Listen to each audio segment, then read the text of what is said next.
Welcome to the Old Soul, New Soul Astrology Podcast. You know, for about the last, several months, we've been doing this little intermittent series on the secrets of the various signs.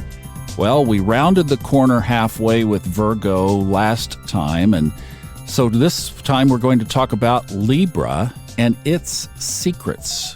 And typically we look for where Pisces shows up in zodiacal order. So, Robert, lead us into Libra, your own sign.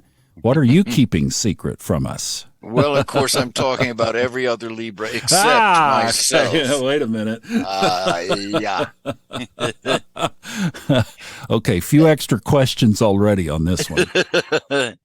It's a very interesting position with Libra's sun. And again, with sun sign astrology, you place the sun sign on the first cusp. And then to think about secrets that are pertinent to that sun sign, you find the house where Neptune falls, which would be in the sixth house of Libra. And Neptune has to do with a lot of things, certainly the spiritual side of life, which is one of the things that Librans are searching for all of their lives.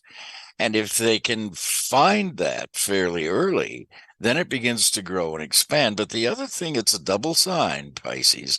Many Librans will come out of a fairly dysfunctional background that may include elements like alcohol, Pisces, and recreational substances, and other kinds of dysfunction, so that they themselves can pay, because Librans do tend to be people pleasers and want to go along with the group to the extent that they can.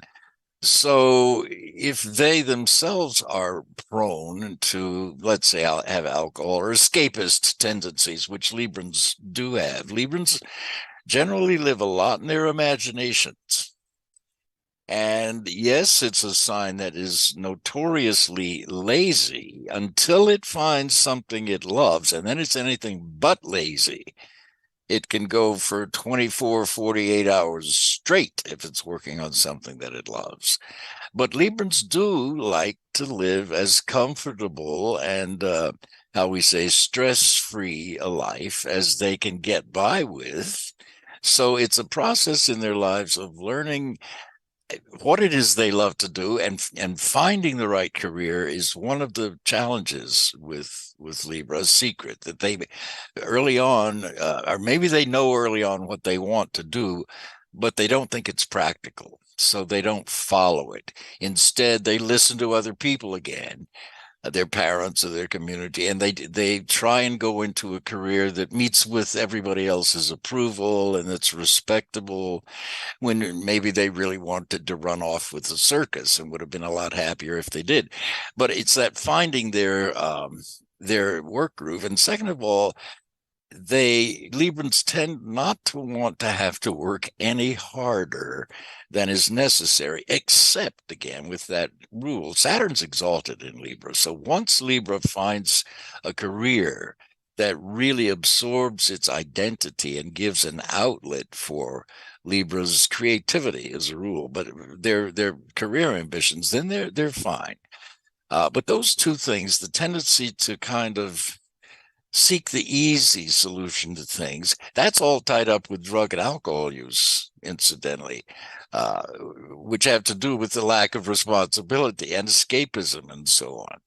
So once they get a handle on that, then, and if they do find their true vocation, they're pretty much home free, because then all of Librans' natural intellect and tact and diplomacy and so on come to the fore, and they're very fulfilled through their work. But it can take them a while to find that ideal thing. And so they have to learn, Librans do. I was a wonderful kleptomaniac when I was a kid. I loved to steal until I got caught at 11 stealing a paperback book. And the man who saw me steal it through the window of the dime store told me, "Son, I saw what you did. If you don't go in there and put that book back where you found it, I'm going to turn you into the manager." And that ended my life of crime. But it's a fascinating trait with Librans. So they do have that tendency to want to get by with as little effort as possible. And sometimes they'll cheat to get there until they learn the hard way that it just doesn't work. And once they do, then I think they're also home free. So it's a matter of being honest, I think, with themselves instead of being deluded. Librans are notorious for this kind of living in delusions of grandeur sometimes and being a little pretentious. I hope I'm not. I hope I learned to stop being pretentious when I was about 10 and got caught stealing a book. You're kissing cousin characteristics here to Neptune and Pisces in a way. Is that what I'm hearing? As far Yes. as deception and the illusion and the living in the little bit of the... Absolutely. Yeah. And see, Thomas, again, at the same time, I was a really grand theft kleptomaniac stealing toys from Woolworths. I was also a child magician, and I'm telling you, making money at it. I was at one point the youngest member of the International Brotherhood of Magicians. At 12 years old, I was performing magic, which is a form of cheating and lying, but it's theater. It's theater, and that's really kind of what I was drawn to pretty early. And so as I wound up being a television writer as well. And that's, again, fiction, writing fiction and telling stories that are not real, but hopefully tell real truths about human beings. So as an actor and a writer, I got to inhabit other people, which is the same Neptunian and Piscean traits. And of course, I have my Neptune conjunct my sun. All right. So I want to make sure that I'm clear on this one because we're talking about these imaginations and the fog and the escapism and the mystique. So let's do a Virgo practical. What is practically the bottom line secret for Libra? Probably it's vacillation, Thomas. Librans, theater is actually one of the careers that's good for Librans, or writing, because they're inhabiting other people, which is disguising yourself in a form. And that's very Piscean. But it's this vacillation that Libra has, and they're notorious for being procrastinators and indecisive and so on until they actually lock onto something, and then they're quite different. But they can see both sides to absolutely everything. And that's what gives them that tendency to vacillate between this and that. And if they're not careful, they will lead lives that are sort of in limbo all the time. They're talking about what they did in the past or the new project or whatever is coming up in the future. Meanwhile, they're in the unemployment line. Do you see what I mean? Yes, absolutely. Yeah. And the other thing I was thinking now, okay, so when we go back, like we've done through all of these signs in the Secrets series, and we put Libra on the ascendant, the first house cusp, that puts Pisces in the sixth house. So I'm wanting to scratch my head here and say, well, so how does work play into this? How does health play into this? How do dogs and cats play into this? What are some of the Piscean sixth house correlations?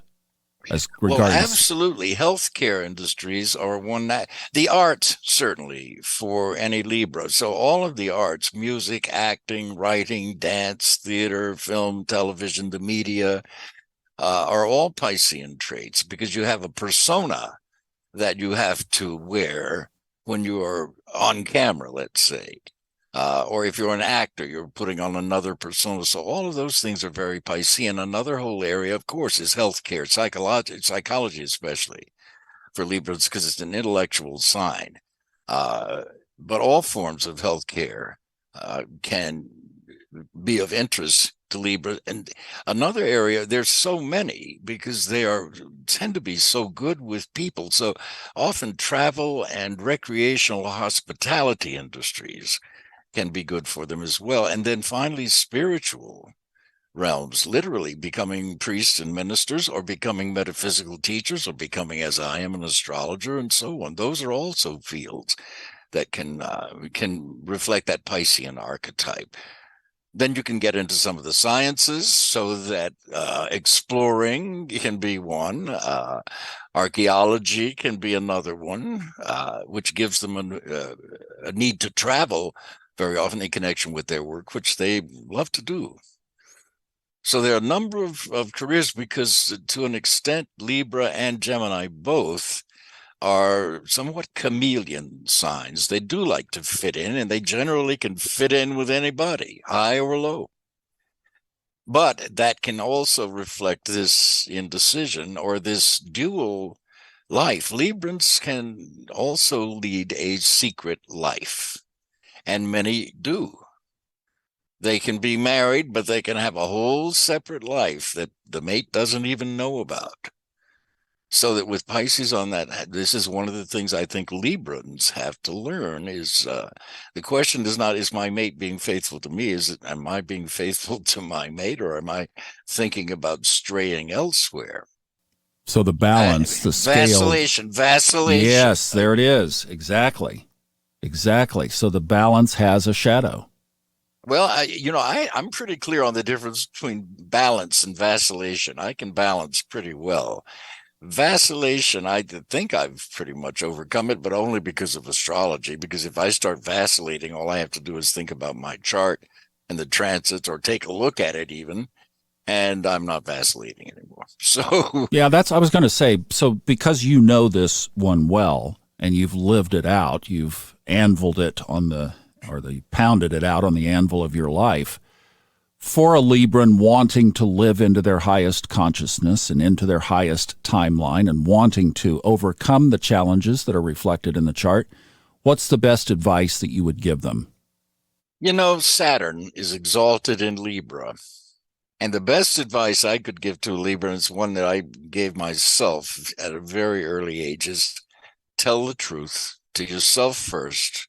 If there are things about you that you feel like you need to lie about, then you can lie about them until you can get away from the environment that requires that you lie about them. But tell the truth to yourself. Be truthful to yourself. Do your best to find something that really calls to you to do with your life. And then be willing to work hard to do it. Because if you're not willing to work hard, you can forget about it. That's Saturn in Libra. You have to be responsible. And that's the big lesson that Libra, and in fact, that's the lesson every alcoholic or problematic drug user has to face. All of those things are about escaping responsibility at one level or another. So you have to learn the Saturn lesson of being exalted in Libra. Find something you love to do, follow your bliss, and then work your tail off to do it really well. And you'll be fine. Good lesson from some fatherly advice. Thank you very much. Thank you very much. We appreciate it. I wish my dad had told me that. I know. See, that's the thing. You and I need to do an episode on everything that we wish our parents had told us when we were 12. Go. It's like, we could talk on that one. Well, that's what it is. Isn't that what they say? The son becomes the father. Yeah, exactly. And here I am at this age. I guess I've got it now. Yeah. Yeah. Well, we appreciate your wisdom. Thank you for this one.